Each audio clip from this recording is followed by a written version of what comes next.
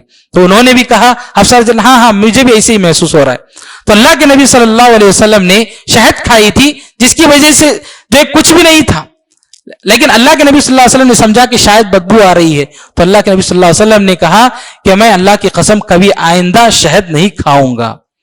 تو اللہ رب العالمین نے یہ آیت نازل کی، یا ایھا النبی لم تحرم ما احل اللہ لک، اے نبی اللہ نے جس چیز کو تمہارے لیے حلال قرار دیا یعنی شہد، آپ کیوں اس کو اپنے آپ پر جو ہے قسم کھا کے حرام قرار دے رہے ہو؟ تبتغی مرضات ازواجک، صرف اس کے لیے کہ جو ہے آپ اپنی بیویوں کو راضی کریں. اللہ رب العالمین نے یہاں پر نبی کو بھی تنبیہ کی ہے. تو غرض یہ کہ نبی کو بھی اس بات کی اجازت نہیں تھی کہ حلال کو حرام یا حرام کو حلال قرار دے. تو ہمیں زندگی میں ایسے مسلمانوں کے درمیان معاشرے میں ایسی بہت ساری چیزیں ہیں جو ہم جو ہے کسی کو حلال قرار دیے یا کسی کو حرام قرار دیے، ایسا معمول جو ہے آج کل مسلمانوں کے درمیان ہے. ایک چھوٹی سی مثال یہ ہے کہ سورہ نساء میں ایک آیت آئی تھی کہ جس میں بتلایا گیا کہ جو کون کون سی عورتیں حرام ہیں جن سے شادی کرنا جو ہے اس کی اجازت نہیں بلکہ حرام قرار دیا گیا. لیکن آج مسلمانوں میں بہت سارے لوگوں دیکھتے ہیں کہ جو ہے خالہ کی بیٹی سے شادی کرنے کو حرام سمجھتے ہیں، چچا کی بیٹی سے جو شادی کرنے کو حرام سمجھتے ہیں، بلکہ ایسی بات نہیں ہے. اللہ رب العالمین نے قرآن مجید میں بتلا دیا کہ کس سے شادی کرنا حرام، وہاں پر خالہ کی بیٹی سے شادی کرنا یا چچا کی بیٹی سے شادی کرنے کو حرام نہیں قرار دیا گیا. لیکن مسلم معاشرے میں یہ بات پھیلی ہوئی ہے، بہت سارے مسلمان سمجھتے ہیں کہ یہ حرام ہے. ایسی بات نہیں ہے، حلال ہے، شادی کر سکتے ہیں. وہ جو ہے اس طرح کی جو ہے بہت ساری غلط چیزیں جو ہے معاشرے میں پھیلی ہوئی ہیں، اس کی طرف جو ہے ہمارا دھیان ہونا چاہیے. اس کے بعد ایک اور بات یہاں پر بتلائی گئی ہے قسم کے تعلق سے. جب کبھی ضرورت پڑتی ہے قسم کی تو ہم قسم کھاتے ہیں. قسم کیا ہے؟ قسم دراصل اللہ رب العالمین کی جو ہے عظمت کا اعتراف ہے. جب ہم قسم کھاتے ہیں اللہ رب العالمین کی کسی کام کے لیے تو قسم کو پورا کرنا ضروری ہے. بعض اوقات ایسا ہوتا ہے کہ کوئی انسان جذبات میں آ کر کے قسم کھا لیتا ہے، لیکن اس کے بعد حقیقت میں وہ کام اس کے لیے نقصان دہ ہوتا ہے. قسم کھا لیتا ہے کہ میں اللہ کی قسم ایسا کر کے رہوں گا، جبکہ وہ کام اس کے لیے نقصان دہ ہوتا ہے. تو اللہ رب العالمین نے اپنی رحمت سے اس کے لیے ایک آپشن دے دیا ہے کہ وہ اپنی قسم توڑ سکتا ہے. لیکن اللہ رب العالمین نے اپنی عظمت کو برقرار رکھتے ہوئے اگر کوئی آدمی قسم توڑتا ہے تو اس کے لیے کفارہ بھی مقرر کیا ہے. تو کفارہ کیا ہے؟ اگر کوئی آدمی قسم توڑے تو اس کو چاہیے کہ وہ 10 مسکینوں کو کھانا کھلائے، جو کچھ وہ کھاتا ہے اپنے گھر میں 10 مسکینوں کو کھانا کھلائے، یا پھر 10 مسکینوں کو کپڑے پہنائے، یا پھر ایک غلام کو آزاد کرے. اگر یہ تینوں میں سے کوئی ایک بھی اگر وہ آدمی نہیں کر پاتا تو چوتھی چیز بتلائی گئی وہ ہے 3 روزے رکھے. تو یہ قسم کے کچھ احکامات ہیں، ان کا لحاظ رکھنا چاہیے. ایک اور بات بتلائی گئی لا یؤاخذکم اللہ باللغو فی ایمانکم، کہ بعض لوگوں کو عادت ہوتی ہے ہر بات میں قسم کھانے کی، ہر بات پر قسم کھانے کی عادت ہو چکی ہوتی ہے. تو اللہ رب العالمین کے پاس ایسے لوگوں کی قسم کا اعتبار نہیں ہے، اور ایسے لوگ اگر قسم توڑتے بھی ہیں تو اس کا کفارے کی جو ضرورت نہیں ہے. وہ یہی اللہ رب العالمین نے بتلایا. جو لوگ پوری سیریسنس کے ساتھ اگر کسی اہم بات کے لیے قسم کھاتے ہیں تو اس کے لیے احکامات ہیں، لیکن جو لوگ ہر بات پر قسم کھاتے ہیں کہ اللہ کی قسم میں جاؤں گا، اللہ کی قسم میں آؤں گا، اللہ کی قسم میں کھاؤں گا، اللہ کی قسم میں پیوں گا، اس طرح کے ہر بات پر قسم کھاتے ہیں تو اس قسم کا کوئی اعتبار نہیں ہے. اگر وہ توڑ بھی دیتا ہے تو کفارہ ادا کرنے کی ضرورت نہیں ہے. وہ یہاں پر بات بتلائی گئی ہے.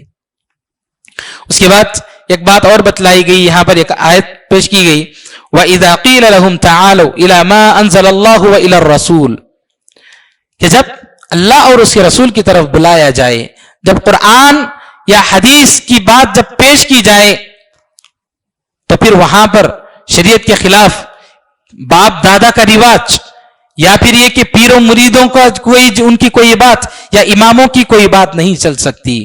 وَإِذَا قِيلَ لَهُمْ تَعَالَوْا إِلَى مَا أَنزَلَ اللَّهُ وَإِلَى الرَّسُولِ قَالُوا حَسْبُنَا مَا وَجَدْنَا عَلَيْهِ آبَاءَنَا. مشرکین یہی کہا کرتے تھے کہ جو ہے جب ان سے کہا جاتا اللہ اور اس کے رسول کی طرف آؤ تو یہ کہتے تھے کہ ہمارے باپ دادا نے جو کچھ کہا جو کچھ کیا وہ ہمارے لیے کافی ہے، ہم بس اسی کو فالو کر لیں گے. اللہ نے کہا کہ ان لوگوں کے پاس تو علم تھا ہی نہیں اور ان لوگوں کو ہدایت ملی ہی نہیں، کیا تب بھی وہ اپنے ماں باپ کو فالو کریں گے؟ کیا انہی کی متابعت کریں گے؟ تو ایسا نہیں ہونا چاہیے. جب اللہ اور اس کے رسول کی کوئی بات آ گئی, شریعت کے خلاف کسی کا قول آ گیا اللہ اور اس کے رسول کی بات کے خلاف, تو کسی کی بات کو نہیں لینا چاہیے. وہی بات یہاں پر بتلائی جا رہی ہے. اللہ رب العالمین نے بڑی سختی سے بتلایا, اولو کان آباؤہم لا یعلمون شیئا ولا یہتدون, کیا ان کے ماں باپ کے پاس علم نہیں تھا اور ان کو ہدایت ملی ہی نہیں, تب بھی کیا انہی کی مطابقت کریں گے, یہ بتلایا گیا. تو غرض یہ کہ شریعت کے خلاف جہاں اللہ اور اس کے رسول کی بات آئے, ہرگز کسی کی جو ہے بات کو نہیں لی جانی چاہیے, یہ بتلایا گیا. اس کے بعد ایک آیت پیش کی گئی, وَإِذْ قَالَ اللَّهُ يَا عِيسَى ابْنَ مَرْيَمَ أَأَنْتَ قُلْتَ لِلنَّاسِ اتَّخِذُونِي. اللہ رب العالمین قیامت کے دن عیسیٰ علیہ السلام سے یہ خصوصی گفتگو کریں گے. وہ خصوصی گفتگو کیا ہے؟ وَإِذْ قَالَ اللَّهُ يَا عِيسَى ابْنَ مَرْيَمَ, اللہ رب العالمین عیسیٰ سے کہیں گے, أَأَنْتَ قُلْتَ لِلنَّاسِ اتَّخِذُونِي وَأُمِّيَ إِلَٰهَيْنِ مِن دُونِ اللَّهِ. عیسیٰ, کیا تم نے لوگوں کو اس بات کا حکم دیا تھا کہ لوگ تمہاری اور تمہاری ماں کی عبادت کریں دنیا میں اللہ کے علاوہ؟ عیسیٰ علیہ السلام کہیں گے, قال سبحانک ما یکون لی ان احق ما لیس لی بعلم, یعنی کہ اللہ میں یہ بات کیسے کہہ سکتا ہوں, تیری ذات پاک ہے اللہ, میں یہ بات کیسے کہہ سکتا ہوں جس کے کہنے کا مجھے حق ہی نہیں ہے. یہ آیت میں جواب ہے کس بات کا؟ اللہ تعالیٰ نے آیت نازل کی قرآن مجید میں, انکم وما تعبدون من دون اللہ حسب جہنم, کہ مشرکین سے کہا گیا کہ تم اور تم جن چیزوں کی عبادت کرتے ہو اللہ کے علاوہ, ساری چیزیں جہنم میں جائیں گے. تم اور جن چیزوں کی تم عبادت کرتے ہو وہ ساری چیزیں جہنم میں جائیں گی. تو کافروں نے یہاں پر اپنے دماغ کو دوڑاتے ہوئے ایک سوال پوچھا محمد, عیسیٰ علیہ السلام کی بھی عبادت ہوتی ہے, کیا عیسیٰ کو بھی جہنم میں ڈالا جائے گا؟ تو اللہ رب العالمین نے جو ہے جواب دیا, ان الذین سبقت لہم من الحسنى اولئک عنہا مبعدون, کہ وہ لوگ جو اچھے کام کر کے گزر چکے, یعنی یہ کہ اس میں یہ بتلایا جا رہا ہے کہ عیسیٰ علیہ السلام نے دنیا میں لوگوں کو اپنی عبادت کا حکم نہیں دیا تھا, تو اس کی وجہ سے عیسیٰ علیہ السلام کو وہاں پر جو ہے ان کے مسئلہ الگ ہے. لیکن اگر کوئی آدمی دنیا میں لوگوں کو اپنی عبادت کا حکم دیتا ہے تو اس کو جہنم میں ڈال دیا جائے گا. بقیہ جتنی بھی چیزیں ہیں, جن چیزوں کی بھی عبادت ہوتی ہے دنیا میں, وہ ساری چیزیں جہنم میں جائیں گی. یہ اللہ رب العالمین نے جو ہے قرآن مجید میں بتلایا. اس کے بعد سورۃ الانعام شروع ہوتی ہے. سورۃ الانعام میں یہ بتلایا گیا کہ نبی کریم صلی اللہ علیہ وسلم نے مکہ میں نبوت کے بعد 13 سال آپ صلی اللہ علیہ وسلم نے دعوت دی. 13 سال میں آپ صلی اللہ علیہ وسلم نے جو دعوت دی اس کا خلاصہ جو ہے اس صورت میں جو ہے پیش کیا گیا کہ آپ صلی اللہ علیہ وسلم نے کن کن باتوں کی تعلیم دی. توحید کی تعلیم دی, شرک سے روکا آپ صلی اللہ علیہ وسلم نے. تو اس کے بدلے میں مشرکین نے آپ صلی اللہ علیہ وسلم کو بہت ستایا, بہت پریشان کیا. آپ صلی اللہ علیہ وسلم کو جادوگر کہا, قرآن کو جادو کہا, اور یہ کہتے تھے کہ نبی کے ساتھ تو فرشتے چلتے پھرتے ہیں, محمد تمہارے فرشتے کہاں ہیں؟ انبیاء کا مذاق اڑاتے تھے. تو اللہ رب العالمین نے ان لوگوں کے سلسلے میں فرمایا, وَلَوْ تَرَىٰ إِذْ وُقِفُوا عَلَى النَّارِ فَقَالُوا يَا لَيْتَنَا نُرَدُّ وَلَا نُكَذِّبَ بِآيَاتِ رَبِّنَا وَنَكُونَ مِنَ الْمُؤْمِنِينَ. قیامت کے دن تم دیکھو گے جہنم کے کنارے پر یہ لوگ کھڑے ہوں گے اور کہیں گے, یا لیتنا, اے کاش, نُرَدُّ وَلَا نُكَذِّبَ بِآيَاتِ رَبِّنَا, کہ ہم ہمارے رب کی آیتوں کا رد نہ کرتے, نہ جھٹلاتے, وَنَكُونَ مِنَ الْمُؤْمِنِينَ, تو ہم بھی مؤمنین میں سے ہو جاتے. یہ لوگ جو وہاں پر پچھتائیں گے, یہ اللہ رب العالمین نے جو یہاں پر بتلایا. اور اللہ کے نبی صلی اللہ علیہ وسلم کو تسلی بھی دی گئی کہ آپ کو گھبرانے کی ضرورت نہیں ہے. ایسا نہیں کہ پہلی مرتبہ آپ کو جھٹلایا گیا, آپ کو تکلیف دی گئی, بلکہ آپ سے پہلے جتنے انبیاء آئے سب کے ساتھ ایسے ہی ہوا. انہوں نے صبر کیا, جو کچھ بھی انہیں تکلیف دی گئی, انہیں جھٹلایا گیا, انہوں نے صبر کیا. بس آپ صبر کیجئے, گھبرانے کی ضرورت نہیں ہے, اللہ کی مدد آئے گی. نبی کریم صلی اللہ علیہ وسلم کو یہاں پر جو ہے تسلی دی گئی.